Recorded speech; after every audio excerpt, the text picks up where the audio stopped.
Hello dear students, I hope you all are doing great and your exams are going well. This is Dharna Bharadwaj from CCPT department and today I am here to share an important information with you guys. So DXC Technology is coming to the campus for the placement drive. So we need to know certain points regarding the same, right? So the first point is registration. We will soon be sharing a registration link with all of you on WhatsApp group as well as on your email ID, professional email ID. So make sure that you are checking both of them on regular basis, right? So the next step is criteria.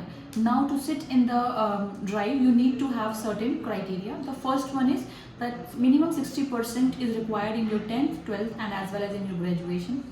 The next one is that there should be no backlogs. And the last criteria for the drive is that you need to be well versed with the technical background, right? So the subjects that will be required by you will be operating systems, Java, .NET, C++.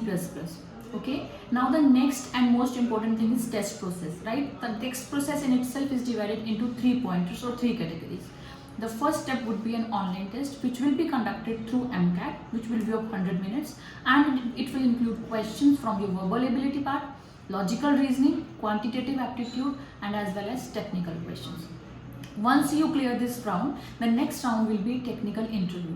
In this round, your technical knowledge will be checked. So please make sure that you are well versed and you know the in and out of all the projects that you have mentioned in your resume, right? And please make sure that you are updated with the latest technology that we are using right now, for example AI. Okay, now the next and last step would be HR round or PI round. In this round you will be judged on your interpersonal skills. So we are done with this. So I hope you go through this drive successfully. Thank you so much.